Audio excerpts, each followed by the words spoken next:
Hello friends, welcome back to our channel UPSC Decode. Last के दो videos में हमने बात की थी जैन धर्म के उदय, उसके मुख्य नियमों और महावीर स्वामी के जीवन के बारे में। हमने समझा था कि कैसे जैन धर्म के मूल सिद्धांत जैसे ahimsa that is non violence and aparigraha that is non possessiveness इस धर्म की नींव बने। हमने जाना कि तीर्थंकर वो महापुरुष होते हैं जो जीवन और मृत्यु के चक्र से मुक्ति का मार्ग दिखाते हैं, और इस सिलसिले के 24वें और अंतिम तीर्थंकर थे महावीर स्वामी। हमने उनकी जिंदगी, उनकी तपस्या और कैसे उन्होंने मोक्ष अचीव किया इस पर भी प्रकाश डाला था। साथ ही हमने जैन मॉन्क्स की कड़ी और अनुशासित लाइफ स्टाइल को भी देखा था, जिसमें संथारा दैट इज संलेखना जैसी परंपरा शामिल है। और अंत में हमने देखा कि कैसे इस धर्म का विभाजन दो प्रमुख संप्रदायों में होता है that is Shvetambar and Digambar, जिनके वस्त्र और अन्य नियमों में अंतर है। अब हम लोग आगे का डिस्कशन करने वाले हैं, जिसमें सबसे पहला टॉपिक है जैन काउंसिल्स। तो जो सबसे पहली जैन काउंसिल हुई थी ये हुआ था लगभग 300 बीसी के अराउंड, और लोकेशन था इसका पाटलिपुत्र, जो कि प्रेजेंट डे बिहार में लोकेटेड है। इसकी अध्यक्षता किसने की, यानी कि प्रेसिडेंट कौन थे इसके? तो इसके प्रेसिडेंट थे आचार्य स्थूलभद्र, जो उस समय जैन संघ के प्रमुख थे। और इस काउंसिल को किसका सपोर्ट था?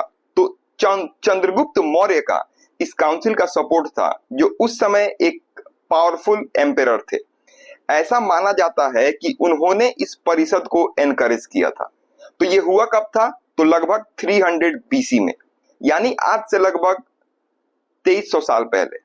ये कहां पे हुआ था? तो पाटलिपुत्र, यानी कि आज के पटना बिहार में।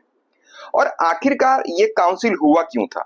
इसकी असली वजह आखिरकार क्या थी? तो इसका एक बहुत इंपॉर्टेंट रीजन था, that was a powerful famine, यानी कि एक भयंकर अकाल। उस समय तक महावीर स्वामी के सारे उपदेश मौखिक परंपरा यानी कि ओरल ट्रेडिशन में थे। जो मॉन्क्स थे वो उन्हें याद करके अगले जनरेशन तक पहुंचाते थे। लेकिन लगभग 12 साल के एक बुरे अकाल ने सब कुछ खराब कर दिया। कई ज्ञानी जो मॉन्क्स थे, जो नॉलेजेबल मॉन्क्स थे, वो उस अकाल में यानी कि फेमिन में मारे गए। इससे एक बड़ा खतरा पैदा हो गया कि महावीर का असली ज्ञान हमेशा के लिए खो जाएगा। इसलिए अकाल खत्म होने के बाद बचे हुए मुनियों ने एक गैदरिंग करने का फैसला लिया, ताकि बचे हुए ज्ञान को एक जगह पे इकट्ठा किया जा सके। तो जो बचे हुए विद्वान मुनि थे, उन्हें सब किसी को एक जगह बुलाया गया। हर मुनि ने जिसको जो कुछ भी याद था, यानी कि महावीर स्वामी के उपदेश, उनकी बातें, नियम, कहानियां, वो सब कुछ उन्होंने आपस में शेयर किया। इस इकट्ठे ज्ञान को एक सिस्टम के साथ अरेंज किया गया। इसे 12 पार्ट में यानी कि 12 पार्ट्स में बांटा गया। हर पार्ट अलग अलग सब्जेक्ट पे नियम कानून, दर्शन, विज्ञान, इन सब चीजों पर ये आधारित था। यानी कि जो 12 पार्ट थे, वो कोई पार्ट था वो नियमों पर आधारित था, कोई फिलॉसफीज पर आधारित था, कोई साइंस पर आधारित था। तो याद रखने वाली बात यह है कि तब तक किताबें नहीं लिखी जाती थी, तो इन 12 अंगों को मौखिक रूप से याद करके नेक्स्ट जनरेशन तक पहुंचाने की जिम्मेदारी दी गई। तो परिणाम इसका क्या हुआ? तो जो 12 अंग थे, 12 पार्ट्स, ये जैन धर्म की रियल फाउंडेशन बनी। आगे चलकर इन्हीं से और दूसरे ग्रंथ बने। लेकिन एक नया मसला हुआ। ये परिषद ही श्वेतांबर और दिगंबर संप्रदाय के विभाजन का एक कारण बनती है। श्वेतांबर मानते हैं कि परिषद में असली उपदेश बच गए और उन्हीं से 12 अंग बने। लेकिन जो दूसरा कैटेगरी है दिगंबर, उनका कहना है कि अकाल में जो असली ज्ञान था वो पूरा का पूरा खत्म हो गया, और जो इकट्ठा हुआ वो पूरा और सच्चा नहीं था। यानी लास्ट वीडियो हमने देखा था कि श्वेतांबर कैटेगरी है एक, और एक दिगंबर कैटेगरी, यानी ये दो सेक्ट्स हैं। श्वेतांबर कैटेगरी के लोग जो है वो श्वेत वस्त्र धारण करते हैं, यानी व्हाइट क्लोथ। और जो दिगंबर सेक्ट है, ये लोग आकाश को, आसमान को ही अपना कपड़ा मानते हैं। ये लोग कपड़ा नहीं पहनते हैं except for the nuns. Clear? तो इस परिषद का जिक्र मेनली श्वेतांबर ग्रंथों में मिलता है। ठीक है? और दिगंबर इस परिषद को मानने से इनकार करते हैं। तो अगर इसको मैं नॉर्मल लैंग्वेज में और समझाऊं तो सोचो, एक भयंकर अकाल आया जिसमें कई सारे ज्ञानी लोग मारे गए। उस अकाल के बाद बचे हुए लोग एक जगह मिले, अपना बचा हुआ ज्ञान आपस में शेयर किया, उसे एक डायरी में लिखने की जगह याद करने का फैसला लिया गया ताकि आने वाली पीढ़ी को पता चल सके कि हमारा रिलीजन क्या है। तो ये थी पहली जैन परिषद। लेकिन एक और मैं अगर ओवरऑल कंक्लूजन दूं तो जैन धर्म के दो हिस्सों में बंटने के पीछे कई कारण थे, that was Shvetambar and Digambar. और इसका मुख्य कारण ये पाटलिपुत्र की सभा थी, that is first Jain council. इस डिवीजन को दो प्रमुख संप्रदाय यानी कि दिगंबर और श्वेतांबर के रूप में जाना जाता है। इस विभाजन का जो मुख्य कारण है वो है कि the famine and the migration, यानी एक बहुत बड़ा अकाल आया था। मगध जो कि आज का बिहार है, वहां पे 12 साल तक लगातार एक भयंकर अकाल पड़ा हुआ था। इस अकाल से बचने के लिए एक बड़े जैन मुनि थे, आचार्य भद्रबाहु। ये अपने हजारों शिष्यों के साथ दक्षिण भारत यानी कि साउथ इंडिया चले गए। उन्होंने कड़ी तपस्या और पुराने नियम कानून का पालन करते हुए अपना जीवन व्यतीत किया।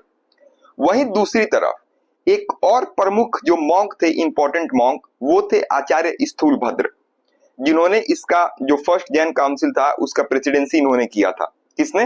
तो आचार्य स्थूलभद्र ने। ये अपने अनुयायियों के साथ मगध में ही रुके रहे। अकाल के दौरान उन्होंने और उनके अनुयायियों यानी कि फॉलोअर्स ने अपने रूल्स में थोड़ी सी ढील दे दी, जैसे कि सेम से बचने के लिए, शर्म से बचने के लिए इन्होंने सफेद वस्त्र यानी कि व्हाइट क्लोथ्स पहनना शुरू कर दिया। जब भद्रबाहु और उनके शिष्य 12 साल बाद वापस लौटे तब उन्होंने मगध के जैन लोगों के जीवन शैली और नियमों में ये बदलाव देखे जो उन्हें स्वीकार नहीं थे। तो ये मुख्य कारण बना और इस अकाल के बाद दोनों ग्रुप्स के बीच में रूल्स पे मतभेद हो गए, यानी कि यूनिटी नहीं बनी उनमें, और जिन्हें फर्स्ट जैन काउंसिल में और भी क्लियर तरीके पे देखा जाता है। क्लियर? तो फर्स्ट जैन काउंसिल का क्या कॉन्सेप्ट है? तो ये लगभग 300 बीसी में हुआ था। कहां पे हुआ था? तो पाटलिपुत्रा में। इसका नेतृत्व प्रेसिडेंसी किसने किया था? तो आचार्य स्थूलभद्र ने। अब इसके बाद आता है दूसरा जैन परिषद यानी कि द्वितीय जैन संगीति, सेकेंड जैन काउंसिल। ये कब और कहां हुई? तो ये लगभग 512 एडी में वल्लभी जो कि गुजरात में लोकेटेड है वहां पे हुआ था। इसके लीडर कौन थे? तो देवर्दी गनी श्रमाश्रमण इसके लीडर थे। और किस राजा का सपोर्ट था? तो राजा ध्रुवसेन का। ठीक है, तो लीडर कौन थे? तो देवर्दी गणी श्रमाश्रमण। और किसका सपोर्ट था? तो राजा ध्रुवसेन का। क्लियर? तो पहली परिषद के बाद सब ज्ञान यानी कि 12 पार्ट्स लोग सिर्फ याद करके और सुन के आगे भेजते थे, मौखिक परंपरा के तौर पे, ओरल ट्रेडिशन। टाइम के साथ सब कुछ याद रखना मुश्किल होता जा रहा था। कई बातें भूली जा रही थी या गलत तरीके से फैल रही थी। लगता था कि एक और फेमिन आ सकता है जिससे मुनि और उनका ज्ञान दोनों का नुकसान हो सकता है। मुनि मतलब मॉन्क, ताकि आगे कभी भी, अब देखो, अब इसको फिक्स करना था क्योंकि प्रॉब्लम आएगी तो उसको इंसान फिक्स करेगा। तो अब देखो, अब आगे कभी भी ये ज्ञान खो ना जाए, उसे हमेशा के लिए सेव करने का फैसला लिया गया। फिर होता है सेकेंड जैन काउंसिल, यानी कि इस परिषद ने बहुत इंपॉर्टेंट काम किया, यानी कि ओरल ट्रेडिशन से राइटिंग तक आया। जो पूरा जैन आगम साहित्य है यानी कि 12 पार्ट्स और उससे दूसरे रिलेटेड ग्रंथ, इनको पहली बार ऑफिशियली लिखवाया गया। अब तक कुछ भी जो लोग बोलकर याद रखते थे उसे किताबों में उतार दिया गया। अब किताबों में लिखने से कोई भी चीज भूलने या बदलने का डर बहुत कम रहता है। आज श्वेतांबर जो संप्रदाय है, जो श्वेतांबर सेक्ट है, जो किताबें पढ़ता है, वो इसी परिषद में लिखी गई थी। इससे श्वेतांबर के लिए उनके ग्रंथ पक्के हो गए। लेकिन दिगंबर संप्रदाय इसे नहीं मानता। उनका मानना है कि असली ज्ञान उससे पहले ही खो चुका था। जो लिखा गया वो पूरा ज्ञान नहीं है और वो ट्रूथ नहीं है, वो एक्चुअल ट्रूथ नहीं है। तो शॉर्ट में अगर बताया जाए तो पहली परिषद 300 बीसी में हुई थी। ज्ञान इकट्ठा करके याद करने का सिस्टम बनाया गया। दूसरा जो परिषद था वो 512 एडी में हुआ। उस याद किए गए ज्ञान को बुक्स में लिख दिया गया ताकि उसे कोई कभी ना भूले। यानी पहले मान लो नोट्स बनाया गया और उन नोट्स को अब टोटली पब्लिश कर दिया जाएगा। तो ये है जैन काउंसिल का इतिहास। इसके बाद हम लोग डिक्लाइन के बारे में चर्चा करते हैं। जैसे हमने बुद्धिज्म के डिक्लाइन के बारे में चर्चा किया, वैसे ही अब हम लोग जैनिज्म के डिक्लाइन के बारे में चर्चा करते हैं। क्लियर? तो अब देखो, इसका जो डिक्लाइन था यह एक हिस्टोरिकल प्रोसेस था जिसमें कई सारे फैक्टर्स का हाथ था। तो इसको हम लोग पॉइंट वाइज समझते हैं। तो सबसे पहला है रिवाइवल ऑफ हिंदुइज्म, यानी कि हिंदुइज्म का फिर से उत्थान। भागवत मूवमेंट, यानी कि इसमें विष्णु और शिव जैसे देवताओं को लेकर स्ट्रॉन्ग डिवोशन पर जोर दिया गया। ये आम लोगों के लिए बहुत सिंपल और इमोशनल था। जैनिज्म का फिलॉसफी कंपैरेटिवली कॉम्प्लेक्स हो गया। फिर यहाँ पे स्मार्ट ब्राह्मण्स का रोल आता है।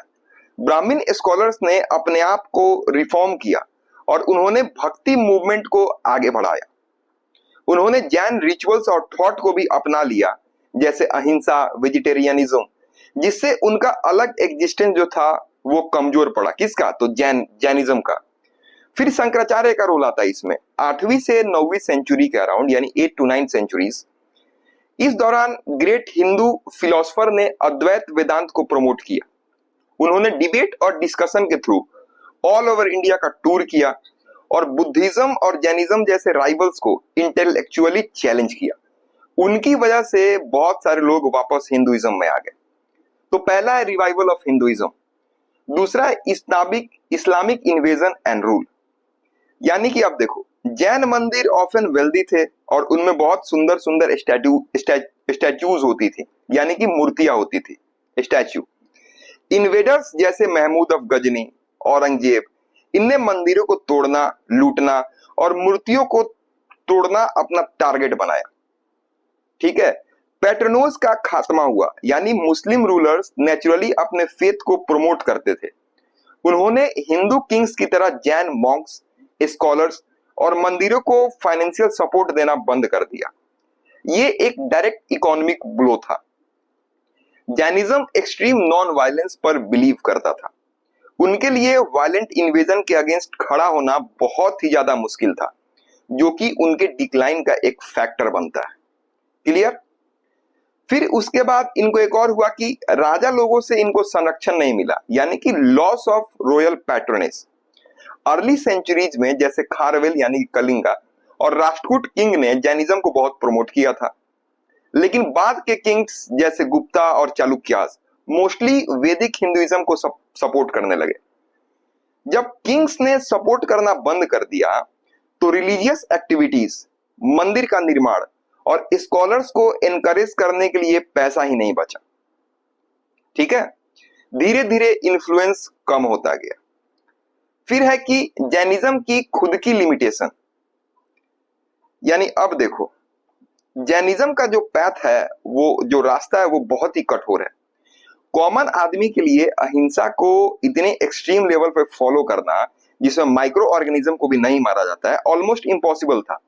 बुद्धिज्म और हिंदुइज्म ज्यादा फ्लेक्सिबल थे। जैन स्क्रिप्चर्स प्राकृत भाषा, यानी कि प्राकृत लैंग्वेज, दैट इज अर्ध मगधी, इसमें थे, जो आम जनता की भाषा अब नहीं बने।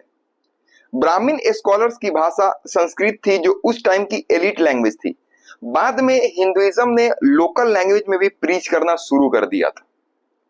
फिर जो जैनिज्म है ये दो सेक्ट ग्रुप में बट गया, Digambar that was sky clad and Shvetambar that was white clad. इस पे हमने डिटेल में डिस्कशन किया।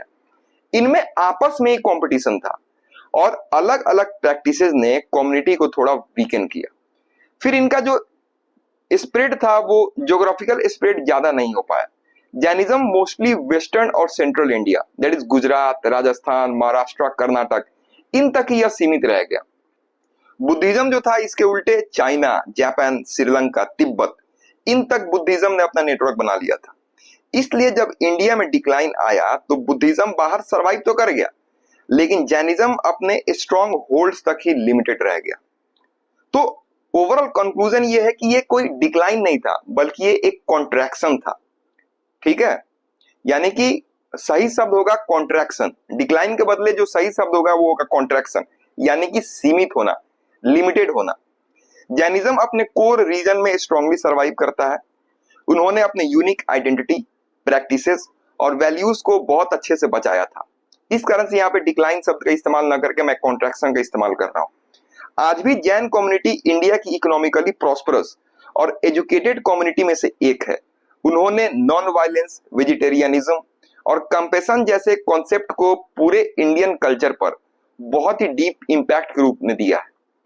ठीक है, तो ओवरऑल जैनिज्म का एम्पायर लेवल इन्फ्लुएंस डिक्लाइन हुआ, लेकिन एक स्ट्रॉन्ग क्लोज निट कम्युनिटी के रूप में वो आज भी फ्लरिश कर रहे हैं।